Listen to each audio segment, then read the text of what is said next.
రేవంత్ను football ఆడుకుంటా అంట. తెలంగాణకు రేవంత్ రాహుల్ ఐరన్ లెగ్గులంట. పార్టీ మారిన ఎమ్మెల్యేతో రాజీనామా చేయించి ఉప ఎన్నికలకు సిద్ధం కావాలి. ఆల్రెడీ ఒక ఉప ఎన్నిక వచ్చింది, మనం ఓడిపోయినాం. అదైనా మనం దృష్టిలో పెట్టుకోవాలి. కాంగ్రెస్ సర్కారుకు హనీమూన్ ముగిసింది.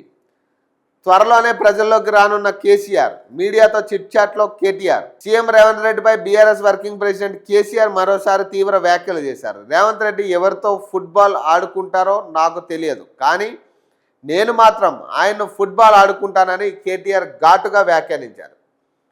రేవంత్ల కుటుంబ సభ్యుల విషయంలో తను చిల్లర రాజకీయాలు చేయనని అన్నారు. కాంగ్రెస్ సర్కారుకు హనీమూన్ పీరియడ్ ముగిసిందన్నారు. కేసీఆర్ త్వరలోనే ప్రజల్లోకి వస్తారని తెలంగాణ భవన్లో ఆదివారం జరిగే కీలక సమావేశంలో బీఆర్ఎస్ శ్రేణులకు భవిష్యత్ కార్యాచరణపై దిశానిర్దేశం చేస్తారని తెలిపారు. 2028 ఎన్నికల్లో బీఆర్ఎస్ తిరిగి అధికారంలోకి రావడం ఖాయమన్నారు.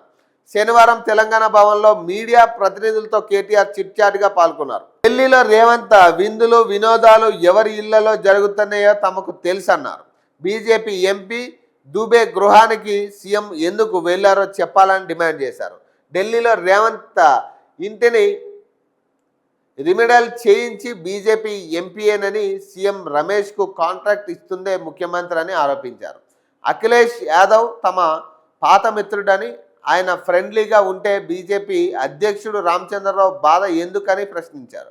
తను ఐరన్ లెగ్ కాదని, రేవంత్ రెడ్డి రాహుల్ గాంధీలే రాష్ట్రానికి ఐరన్ లెగ్లని, వారి వల్ల పరిశ్రమలు పక్క రాష్ట్రానికి వెళ్తున్నాయని, తరలిపోతున్నాయని ఆరోపించారు. విరూపాక్ష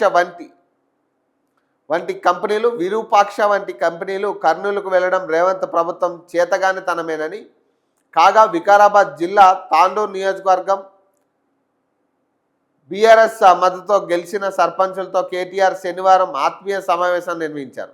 సర్పంచులకు రాజ్యాంగం కల్పించిన అధికారులను ఎవరూ హరించలేనన్నారు.